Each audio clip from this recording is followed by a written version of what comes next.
Napakahalaga na matanggap natin ang kalooban ng Diyos sa ating buhay at ang kanyang magandang layunin. Ang pag-aaral natin ngayon, pinamagatan, Because God Creates People. Dahil ang Diyos ang lumilikha sa tao, ano ang dapat nating maging ugali at asal? Panginoon, salamat dahil kayo po ang lumikha sa amin at kayo ang patuloy na gumagabay sa amin. Buksan niyo po ang aming mata at isip para maunawa kung anong ibig sabihin na kayo ang manlilikha at hindi kami.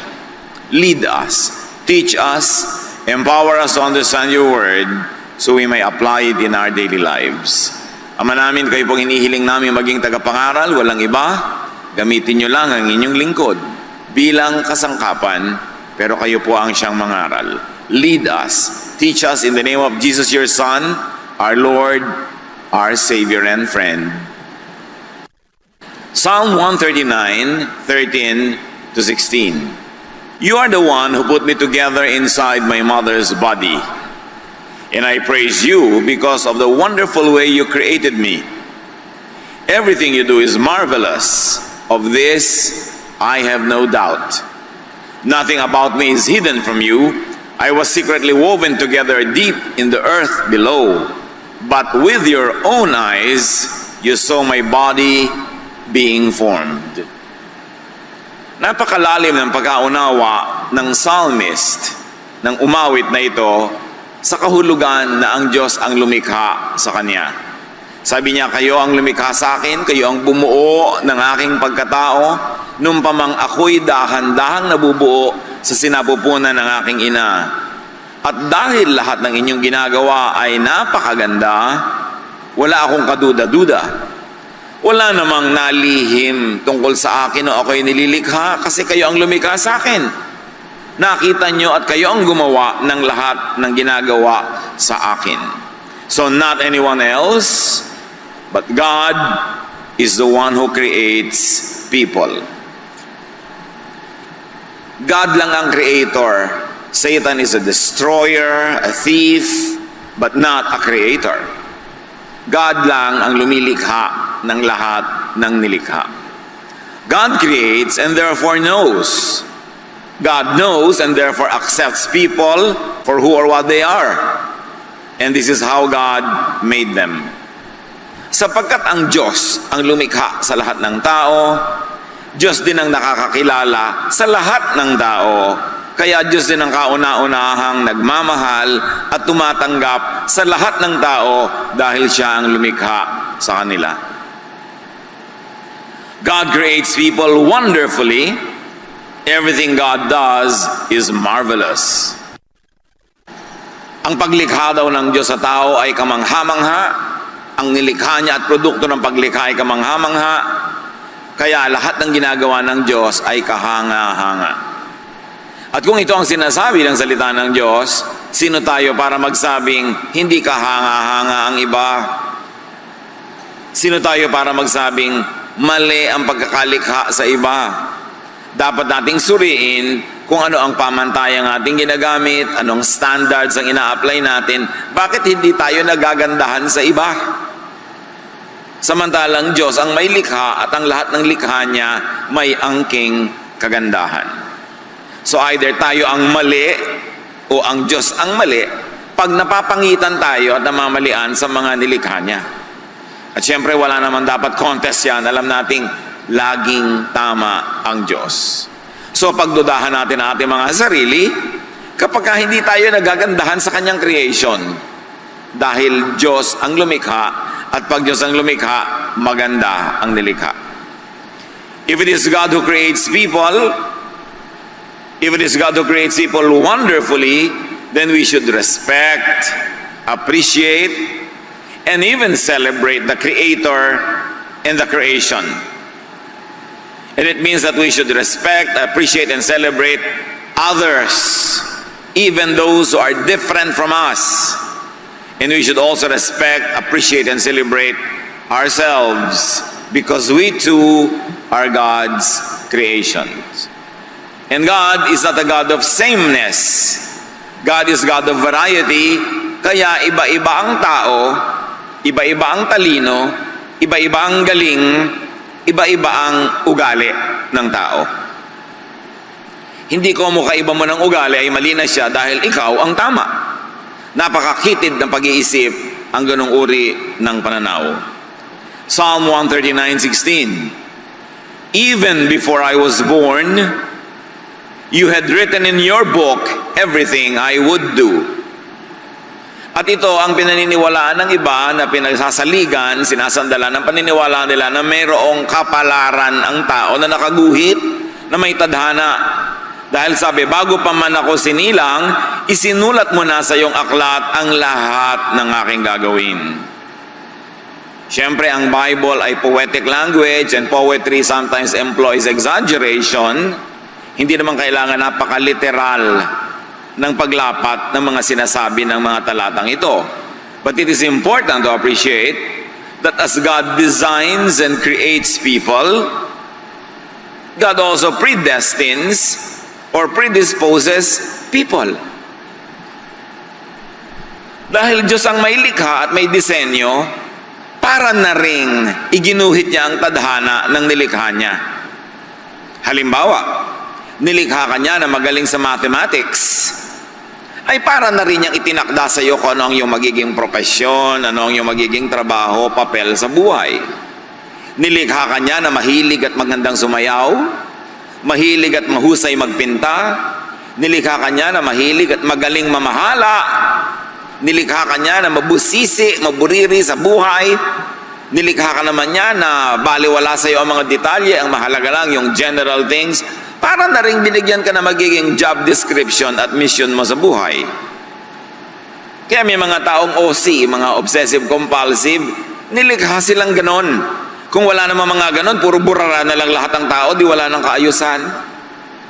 Pero kung wala naman mga burara, di nakaka-stress naman ang buhay, lahat na lang OC. Kung lahat mathematician, di lahat makwenta, matuos. At kung lahat naman dancer, di walang musician.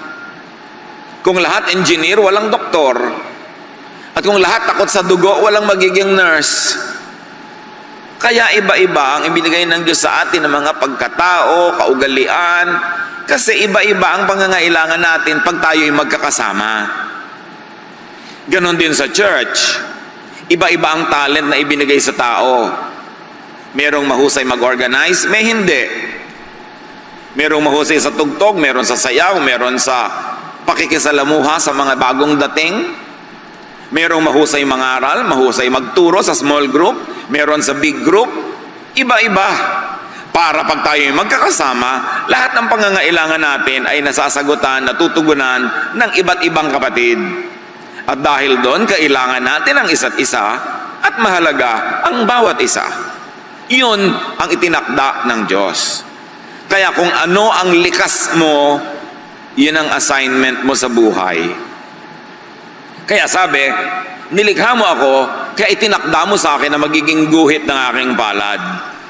Dahil pag sinunod mo, kung ano yung likas sa'yo, dun ka dadalhin ng buhay.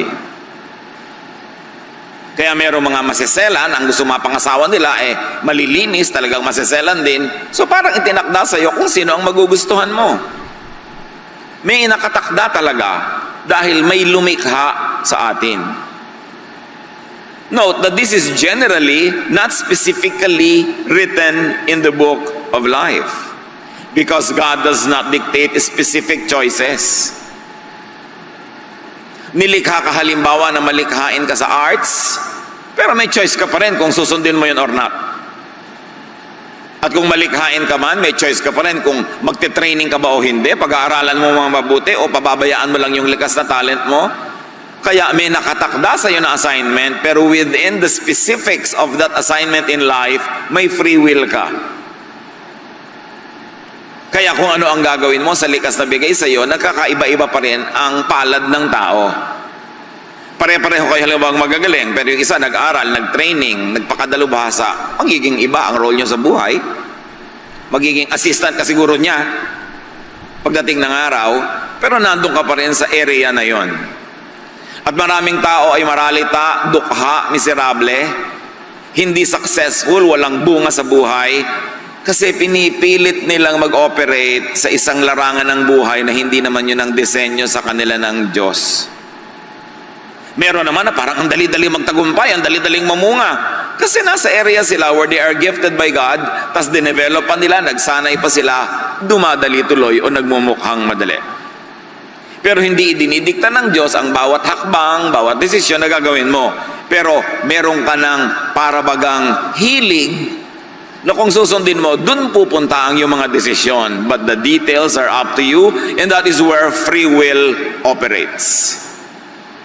Pero walang free will na halimbawa, hindi ka naman talaga gifted sa numbers, kahit anong pagtitiwa-tiwari kang gawin mo, hindi ka magiging successful engineer. Kasi ginagamit mo yung free will mo sa maling part na hindi naman ka doon inassign ng Diyos. Therefore, God pre-assigns a general area in your life, and the details of those depend on your free will. Kaya merong interaction ang will and sovereign will of God and the individual will of each person.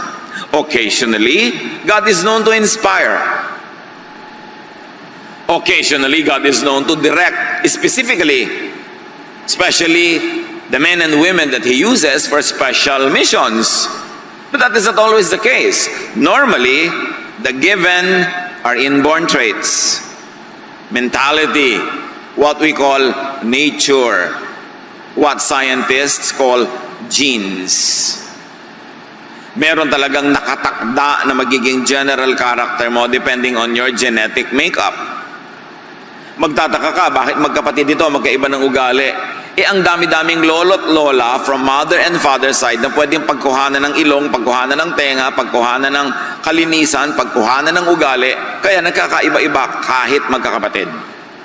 Kasi napakayaman ng genetic pool na panggagalingan ng pagmamanahan. Kaya kung minsan sasabihin mo, yung ate mo umana sa lola mo sa father side, ikaw umana ka sa lolo mo sa mother side. Kasi maraming pinagkukuhanan pero galing pa rin sa the same genetic pool. Up to a point, nature could be fine-tuned, could be developed, and they call it could be nurtured. Nature mo na dancer ka. Tapos may kakaya naman ng mga magulang mo o meron silang dedication na i-develop ka, in-enroll ka sa dance school, binigyan ka ng mga tutor, ibinibili ka ng costume, pinapasali ka sa mga program, yung nature mo na-nurture pa. Kaya lalong tumingkad, lalong na-develop. Yun namang isang kapitbahay nyo na may the same nature, pero hikaho sa buhay, hindi na itustusan, hindi na develop. Meron din siyang innate talent, pero hindi siya na-develop kasi hindi siya na-nurture. Pareho kayo ng nature, magkaiba ng nurture, magiging magkaiba ang bunga.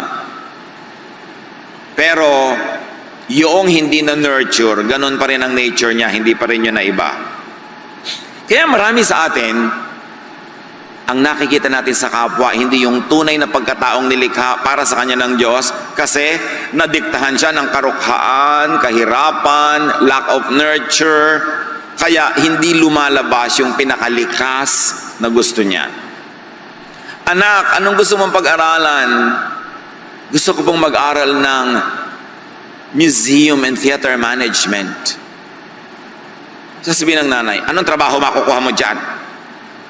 Ewan ko po. Gusto ko mag-aral ng theater arts. Mapagkakaperahan ba yan? Gayahin mo na lang ang tita mo, nag-nursing. Ayun, nasa Amerika na, malaki kita. Hindi ko naman po hilig, takot ako sa dugo. Mag-nurse ka para mo ko mabigyan ng sustento pagtanda ko. O yun, naging nurse.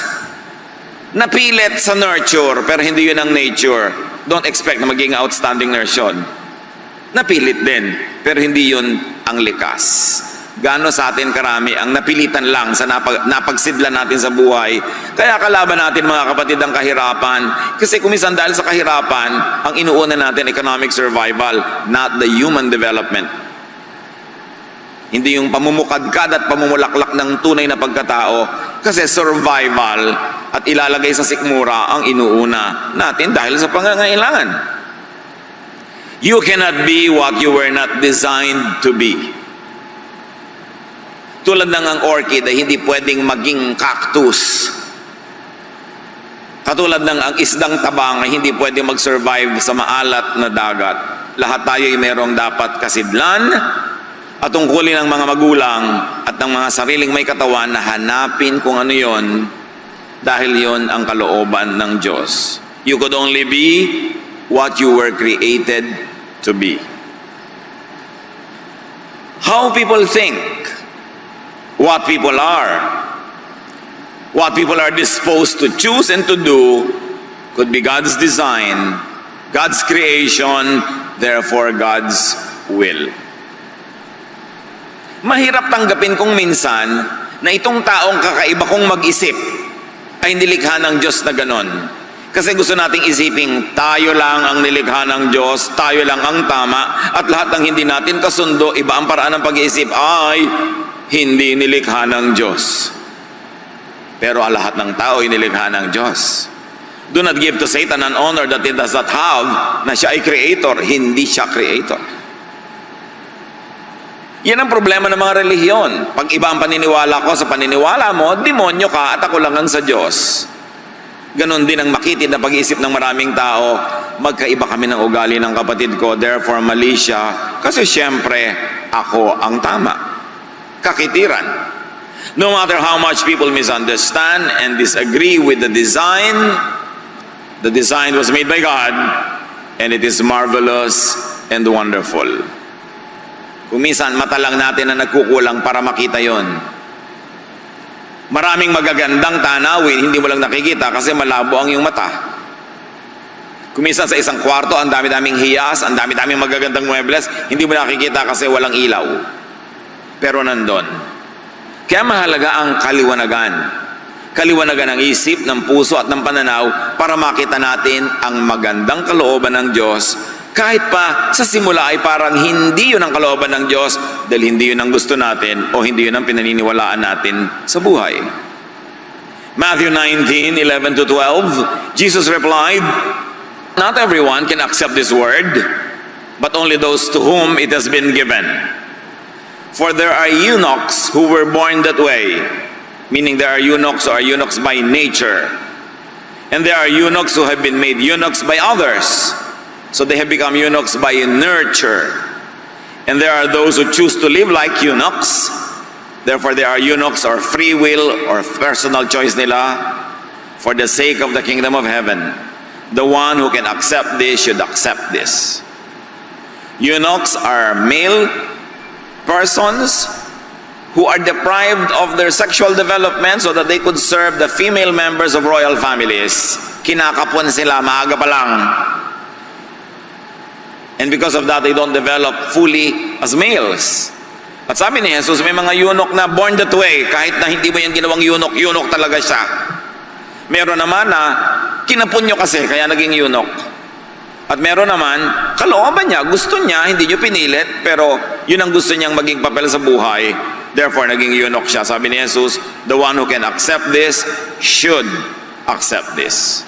There are people who are born that way, there are people who are made that way by their environment, and there are people who choose to be that way. Those who choose can chase their choice. Those who are made can be unmade, but those who are born that way can never be changed. At mabuti sa mga anak ng Diyos na gumagalang sa creation ng Diyos na yan ay dibdibin at unawain. May mga asal, ugali ang tao na pwedeng palitan kasi inilagay lang doon ng environment. Meron naman pwedeng magpalit kasi pinili lang niya na gawin ang ganun, maging ganun siya. At pero merong hindi pwedeng palitan kasi born that way. So hindi lahat ng tao ay pwede mong baguhin. Meron, pwede siya magbago dahil gusto niya kasi siya lang pala ang may likha ng kung ano siya ngayon. So pwede niyang baguhin. Meron naman pwedeng baguhin ang environment dahil environment lang ang gumawa sa kanya na ganun. Pero meron kahit anong gawin mo, hindi mo mababago kasi born that way. And you substitute the word eunuch for anything else. Merong taong born OC. Born that way. Merong made OC by their environment and meron naman choice nila na maging OC. Merong mga tao na maramot. Kasi pala lumaki sa hirap. Ang daming nandaya. So ngayon maramot na, trained, nurtured to be like that. Pero kung pinaligiran mo siya ng kabaitan, kagandahang loob, nasanay siya sa pakikipagbigayan, pwedeng mapalitan ang karamutan niya. At meron naman na dumangot lang siya dahil ayaw niyang maisahan. So pwede siya mag-decide later na hindi ako magiging maramot. Pero meron talaga genetically maramot. Kahit anong gawin mo doon na pang-influensya, kahit pakainin mo siya ng pages ng Bible, hindi siya mababago. Kaya iba nagsasabi, Pastor, ang tagal-tagal ko na pong Christian, hindi pa ako nagbabago. Baka naman born that way ka. So, suriin mo kung ano yan. Naging ganyan ka lang ba dahil pinili mo? Therefore, piliin mong may iba. Pero kung hindi ka pumili, baka nalikha ka ng environment mo, palitan mo yung environment mo. Di may iba ka, pero matagal. Pero kung talagang nilikha ka ng Diyos sa ganyan, lalabag ka na sa kalooban ng Diyos para baguhin mo yan. Kaya huwag ka magtaka na kahit pilit ka ng pilit, ginawa mo na lahat, hindi pa. Kasi talagang baka born that way ka. So, isipin natin yon para hindi tayo lagi na lamang nanghuhusga ng kapwa, lagi na lang tayo naiinip sa pagbabago ng kapwa. Kahit sa psychology or proto-psychology, may mga theories. 4 fundamental personality types daw. Ang mga psychologists, psychiatrists, pagkakausap ka, sinusuri ka, tinatanong ang history mo, then eventually, pag Western trained sila, they classify you under 4 major groups of people. Mayroon tinatawag silang sanguine, yung optimistic and social, almost Pollyannish, walang masamang tinapay, lahat masaya, ang ganda-ganda ng mundo, masarap siyang kasama, kahit na niloloko na siya ng tao, maganda pa rin ang pagtingin niya, sanguine. Inborn yun, sabi ng psychologists. Meron namang tinatawag na choleric, mga short-tempered and irritable. Walang kakwenta-kwenta, sumisigaw, ang liit-liit na bagay nagagalit, ang taray-taray, ang sungit-sungit. Born that way. Kahit mo yan pakainin ang mga verses, hindi talaga naiiba. Naiiba lang pag bagong galing sa retreat. 2 days later, bumabalik uli yung dati. Tapos you feel miserable. Ayun naman pala, choleric ka talaga sabi ng mga psychologist. Meron naman melancholic. Yung analytical, quiet, palasuri, hindi pa dalos-dalos, pinag-aaralan ng lahat. At meron tinatawag na phlegmatic. Yung relaxed and peaceful. Mga ginang, ang husband nyo ba, phlegmatic? Yung bumabaha na, tulog pa? May mga anak ba kayo na kumikidlat-kidlat na, relax, nagkakasunog na, text pa ng text, nangunguyakoy pa, galit na galit ka dahil ikaw tense na siya, relax na relax. Phlegmatic ang tawag ng mga psychologists doon. Kahit mo siya tawasin, sunugin, kuryentihin, relax siya talaga. Born that way. And there are people who are not really just clearly phlegmatic or choleric or etc. because most formulations include the possibility of mixtures of the types. Kaya kumisan, halo-halo yun sa isang tao, depende lang kung alin yung dominant. Nature plus nurture plus choice. Kaya complex ang tao. Meron naman na talagang sobrang relax, pero pag lagi mong ninanag, kumikilos din. Pero pag hindi ka na nagnag, relax na naman. Kasi naghahalo-halo yung nurture, yung environment, at yung nature. Ano ang ibig sabihin yan, mga kapatid? That we should not judge or demonize. We should not change. And all the more, we should not reject people for their created, predetermined nature. Hindi mo dapat husgahan ng tao pag ganon siya. Hindi mo dapat masamain ang kanyang pagkatao. At lalo naman huwag mong gawing mission sa buhay na baguhin siya. At lalong huwag mo siyang itatwa, itakwil dahil lang ayaw mo sa kanyang personality at magkaiba kayo. Sabi sa Jeremiah 13:23, can people change the color of their skin? Or can a leopard remove its spots? Siyempre, nung sinulat yung verse, wala pa mga dermatologist. Pero ang ibig sabihin lang na ito, hindi mo kayang baguhin ang iyong inborn nature. Hindi mo kayang baguhin ang iyong kapwa. Hindi mo kayang baguhin maging ang iyong sarili kung yun ang inborn nature. Kaya maraming tao na de-depress, nagpapakamatay, nabibigo. May mga mag-asawang naghihiwalay. May mga anak na itinatatwa, itinatakwil ang sariling magulang kasi hindi nila matanggap ang iyong nature. Gusto ka nilang baguhin. Gusto ka lagi nilang maiba ayon sa kanilang gusto para sa iyo at hindi nila isinasaalang-alang kung ano yung likas mo. At nililimot nila na ikaw man ay likha ng Diyos. Anong kinalaman ni Jesus sa lahat ng usaping ito? Jesus is the perfect revelation of God's truth and kindness. Walang nauna kay Jesus at walang sumunod kay Jesus na sing tapat, sing tama ang pangangatawan sa Diyos, kundi si Jesus lang. Kung ang Diyos ay magsusuot ng katawan, si Jesus yun. Kung ang Diyos ay magpapakita sa tao, si Jesus yun. At kung may ituturo ang Diyos, yung teachings ni Jesus yun. Walang iba. John 1:14, the Word became a human being and lived here with us. We saw His true glory, the glory of the only Son of the Father. From Him, all the kindness and all the truth of God have come down to us. Ang berbo daw, si Jesus ay naging tao at sa pamamagitan niya, ang lahat ng kabaitan at kabutihan at katotohanan ng Diyos sa langit ay bumaba sa atin. Ibig sabihin, wala ni sino mang nakapagbaba nun bago si Jesus. At wala nang sino pang makapagbababa nun matapos ang ministry ni Jesus. Si Jesus ang siyang kabuuan ng katotohanan tungkol sa kabutihan ng Ama. Hindi yung mga religious teachings before Jesus na kontra sa turo ni Jesus. Meron namang hindi kontra, di sang-ayon. Pero hindi lahat ng itinuro ng relihiyon bago dumating si Jesus ay tama. Kasi kung tama lahat yon, bakit pa ipapadala si Jesus? Kung ang lahat ng kabutihan at katotohanan ng Ama ay naibunyag na sa relihiyon ng Israel, ba't pa ipapadala si Jesus? Redundant. Pagsasayang ng pagod at dugo. Bakit pa itutuwid ang tuwid? Bakit paliliwanagan ang maliwanag? Ba't itatama ang tama? Pero ipinadala si Jesus dahil may baluktot na dapat ituwid, may mali na dapat itama, may dilim na dapat tapunan ng liwanag. That's why in Jesus, all the kindness and all the truth of God that did not come through religion have come down to us through His person. Kaya napakahalaga ni Jesus. Jesus was sent to represent and to present God correctly.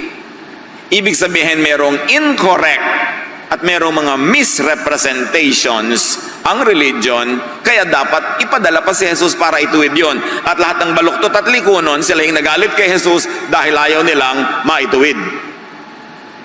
Ayaw nilang maitama, kaya pinatay nila si Jesus. So may mga maling elemento, maging ang mga dating paniniwala ng mga Israelita na itinutuwid ni Jesus, kaya tayo mga Kristiyano dapat nakabase sa turo ni Kristo ang pamantayan natin sa buhay. Hindi ang mga pamantayan ng mga Israelita na maraming itinuwid ni Jesus. Kasi baluktot. At anong kaugnayan ni Jesus sa pinag-uusapan natin, how people are created? Do not judge or demonize. Do not change. Do not reject people that Jesus does not reject.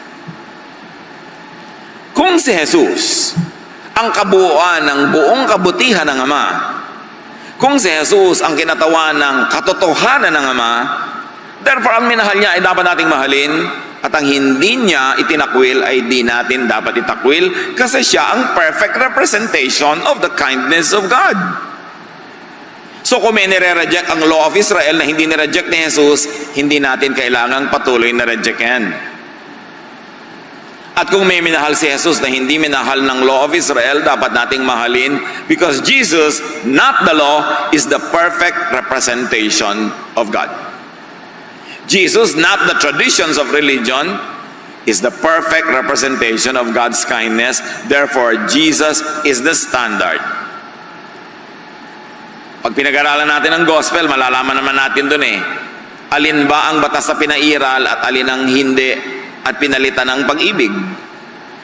Sino ang pinagalitan, sinong tinanggap, sinong minahal, at tayong tumatawag sa sarili nating Kristiyano, wala tayong ibang dapat sundin kundi ang halimbawa ni Kristo.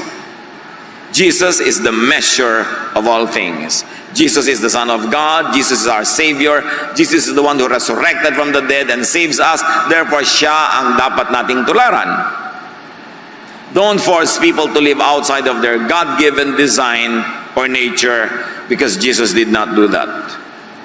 Forcing people to be what they are not breaks people's hearts and personalities. It also breaks relationships, and it could also break God's design. Mga magulang, meron ba kayong itinatakwil na anak dahil hindi nyo gusto ang kanyang pagkatao? Bakit kayo ba lumikha sa tao na yan? Diyos ang lumikha dyan, ipinagkatiwala lang sa atin para ating mahalin at palakihin. At ang mga magulang ang kauna-unahang merong ministry to accept their children. Kung ang sariling magulang magtatakwil sa anak, sino pang aasahan nating tatanggap sa kanya? Husband and wife. Kung kayo ang magre-reject sa ugali ng husband o wife nyo, sino pang tatanggap? Kayo ang magkabiyak. Huwag kayo magpapakasal kanino man na inaasahan nyong mababago siya ng inyong pag-ibig. Hindi mangyayari yon. Pag nagpakasal kayo kanino man, dapat tanggapin nyo siya dahil sa inyong pag-ibig sa kanya. Hindi dahil pipilitin nyo siyang dahil mahal niya kayo, dapat siyang magbago according to your specifications. Kung kayo'y may asawa na, pag-aralan ninyong ma-appreciate at mamahal, maging ang ugali niyang sa simula'y ayaw nyo. Huwag niyong paggurin ang sarili niyo at ang inyong asawa para siya magbago according to what you like, kasi wala namang nagtatagumpay sa pagpapabago sa asawa. Meron ba? Bakit nananatil ang mag-asawang magkasama? Hindi dahil nabago ko siya according to my wishes, kundi dahil tinanggap ko siya. At hindi dahil hindi siya nagkakamali, kundi dahil pinapatawad ko pag nagkakamali siya. This is the way of Jesus. The way of rejection is the way of the Pharisees. Sarili mong magulang, itatatwa mo dahil ayaw mo ng kanyang ugali, hindi mo gusto yung kanyang asal. Bakit ikaw ba lumikha sa kanya? Yun ang ministry ng pamilya, tanggapin ang bawat isa. Mahalin. Meron man kayong disagreement, kahit nga sa sarili natin, may disagreement tayo. Di ba? Kung minsan din, nagdadalawang isip tayo, nagdadalawang loob. Magkaiba rin ang gusto ng sarili nating isip. Kaya ang mahalaga, dibdibin natin kung anong ibig sabihin na maging Kristiyano. Ang Kristiyano, minamahal, tinatanggap ang kapwa, at ipinapasa Diyos kung paano madedevelop ang kapwang ito. But remember, the development is still within the natural personality. Nag-i-improve lang siya within the same department, pero hindi siya pwedeng lumipat ng department ng personality according to how he or she was born. It is important. Psalm 139, 1-5, sa pagpapatuloy. God, you have looked deep enough into my heart, and you know all about me. You know when I am resting or when I am working. And from heaven you discover my thoughts. You notice everything I do and everywhere I go. Before I even speak a word, you know what I will say. And with your powerful arm, you protect me from every side. Sabi niya, Diyos ko, kilalang-kilala niyo ko. Pagkalalim-lalim ng pagkakakilala niyo sa akin, iniisip ko pa lang alam niyo na. At bago bumukas ang bibig ko, alam niyo na sasabihin ko. You know why? Because God designed you. Because God made you. And you are wonderful. Your son, your daughter is wonderful. Your husband, your wife is wonderful. Your mother, your father is wonderful. Because God created us all. Ang mission natin, hindi baguhin ang mga tao para mag-swak sa gusto natin. Ang mission natin ay baguhin ang pag-iisip natin para makita natin ang ganda ng bawat tao.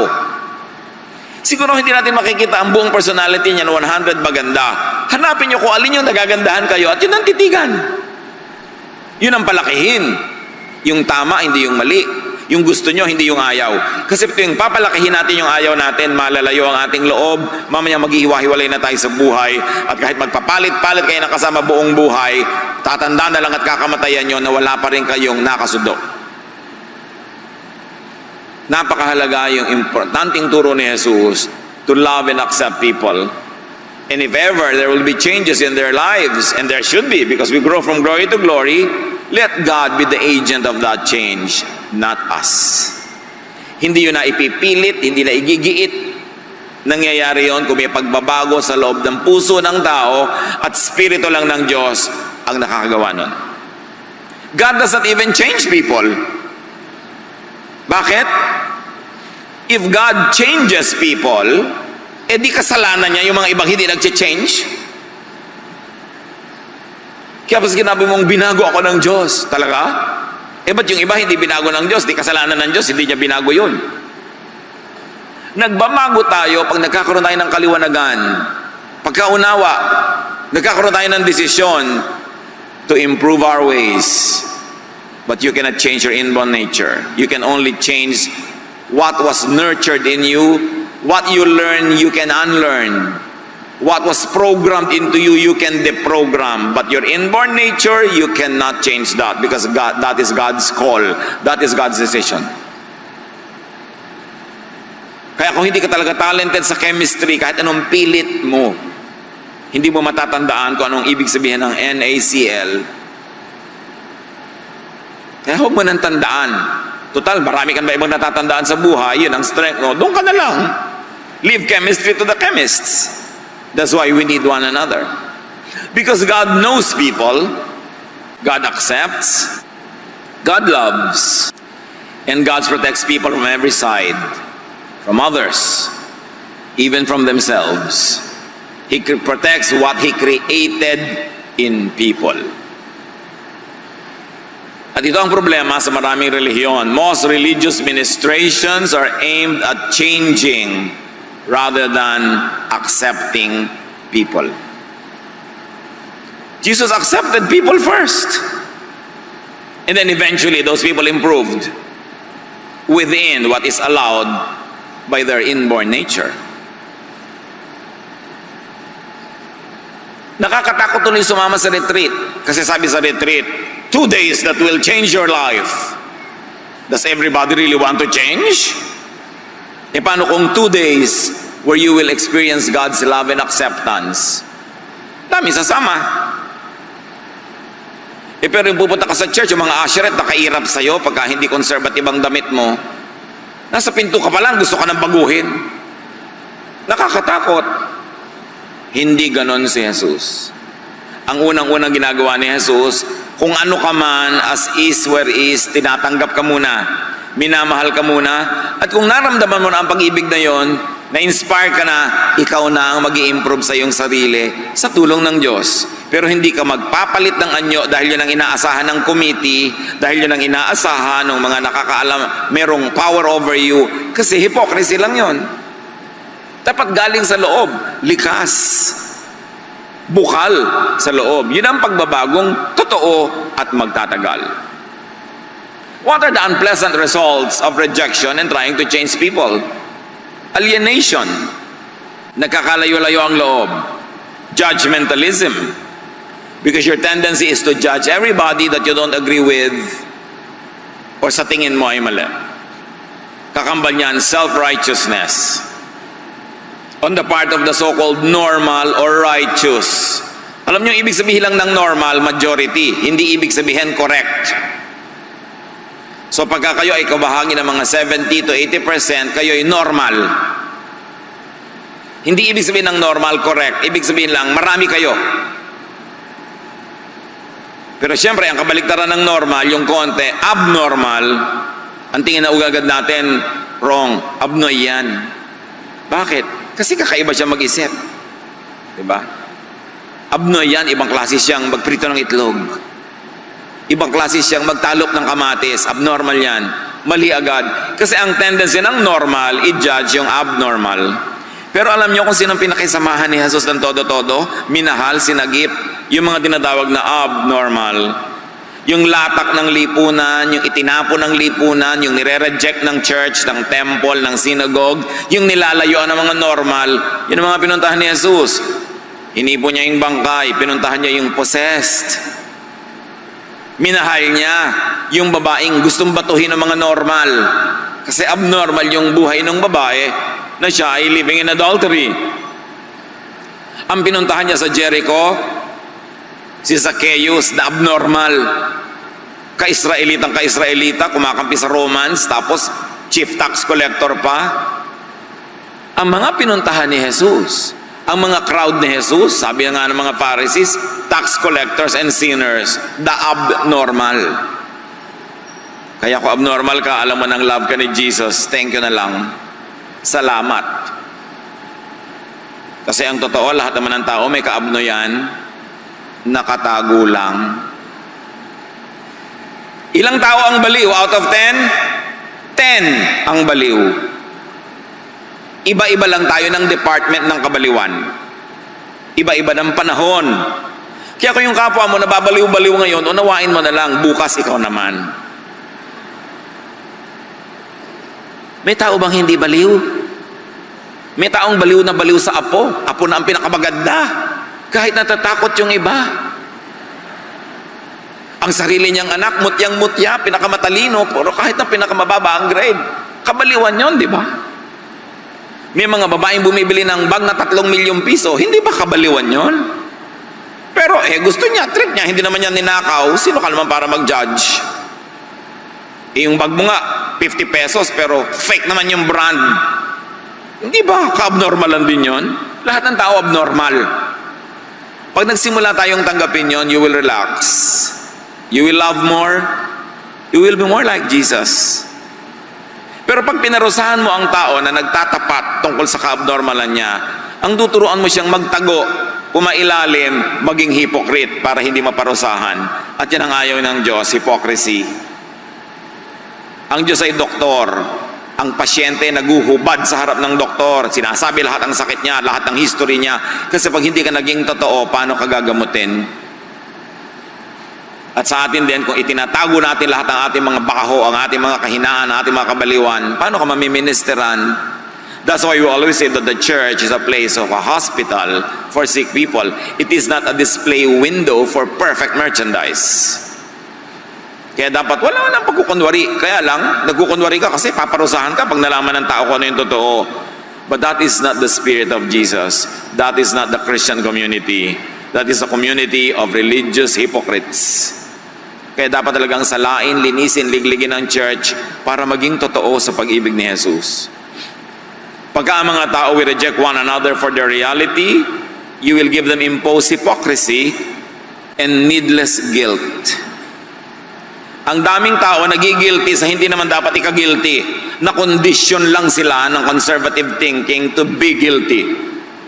Pero hindi naman dapat. Kaya sabi ni Jesus, come to me all of you who are tired and heavy laden and I'll give you rest. Rest from needless guilt. Rest from hypocrisy. Rest from pretense. Because I love you as you are. Kaya sinasabi ng kanta, I sing because of your love. Your love makes me sing. Pag na-realize natin ang pag-ibig ni Jesus, na siya palang pagpapakita ng pag-ibig ng Diyos, mapapakanta ka talaga. Dahil napakabait ng Diyos, nakakalungkot lang, misrepresented by religions. Ang ipinapakita ng religion, mabagsik, magagalitin ng Diyos, laging may hawak na sibat na kidlat, papatabaan ka tuwing magkakamali ka, paparusahan ka tuwing nagkakamali ka. Hindi yon ang ipinakilala ni Jesus, at si Jesus ang tunay na kinatawan ng Diyos. Dapat natin kilalanin ng Ama sa pamamagitan ni Jesus. Yung rejection sa church, nangyayari rin sa family, nangyayari sa society. Yun din ang bunga, alienation, frustration, separation, needless pain. Ang daming sakit na hindi naman dapat nadarama, ang daming hirap ng loob, ang daming dalamhati na hindi naman kailangan. Jesus loves people unconditionally and accepts them first. Then He teaches and empowers them to change for the better within the framework of their natural, inborn reality, within the framework of how God created them. So when you have a personal relationship with Jesus, unang-una tatanggapin ka niya anuman. Pagkatapos, pag nadama mo ang kanyang pag-ibig, at napag-aralan mo ang kanyang mga turo at salita, hindi na mga Pharisees, dahil magiging miserable ka lang lalo. Pag Pag nadama mo at naunawa ang pag-ibig ni Jesus, gagaan ang iyong loob at kusa ka nang magbabago sa iyong sarili para yung natutunang maling habits ma-unlearn. Yung mali at negative na effects ng nurture ay makorek. Pero hindi mo mababago ang iyong inborn nature kasi Diyos ang may lagay nun. The wise and godly person will change what he can and will accept what he cannot. Then tatahimik ang iyong buhay. Because God created us all in His image, find a facet of God's image, find the wonder in each creature. At yan ang ating number 1 assignment. Kung may asawa ka, hanapin mo yung magagandang facets niya at yung mga aspeto niya na hindi ka nagagandahan, magpaturo ka sa Diyos na makita kung ba't maganda yon. At kung hindi ka pa rin makumbinsing maganda yon, tanggapin mo na rin at manahimik ka para payapa ang inyong buhay at pahalagahan mo sa Kanya yung gusto mo at yung ayaw mo, ilagay mo na lang sa may mga likod-likod, gilid-gilid, huwag na lang laging yun ang yung tingnan kasi hindi mo naman mapapalitan yon. Kung minsan yung iba nagpapalit pa ng asawa para lang madiskubre na yes, yung gusto kong magandang ugali nasa ipinalit ko pero may pangit din pala siyang ugali na hindi ko pa alam nung araw. Ngayon alam ko na. So palit ka ng palit buong buhay. Find and accept others. And that is what it means to have world peace. Accept yourself and have inner peace. Kaya nung dumating si Jesus, nagbaba ng mga anghel, ang kanta nila, peace on earth. Magkakaroon ng peace on earth, goodwill to men. Pag ang turo ni Jesus ang pinairal. Thank God for His wonderful creation. At mag-iiwan ako ng tanong, could you be rejecting someone or yourself? Forcing someone or yourself to change beyond your God-designed nature? You will only fail. And you will make everyone else around you miserable. So do a Jesus. Accept and love people. Accept and love yourself. Change for the better. Change from glory to glory within what is allowed by your inborn nature. Then and only then will you have peace with yourself, with others, and with the world. Turuan niyo po kami, Ama, na makita kung saan kami maaaring nagkukulang sa ganitong mga katuruan. Ipamukha niyo sa amin kung nagkakamali kami to reject people, to force people to change, to impose our values, beliefs, ideas on others. Teach us to do a Jesus, to love first, to inspire and to empower, and to leave to the person and to you, O God, whatever developments can still happen within the framework of people's inborn nature. Turuan niyo kaming tanggapin ang hindi pwedeng mabago at baguhin ang pwedeng baguhin. Give us the wisdom to know the difference so we will be peaceful, even happy in our lives. Pagbulay-bulayan natin ang kahulugan nito sa ating family life, church life, sa ating society,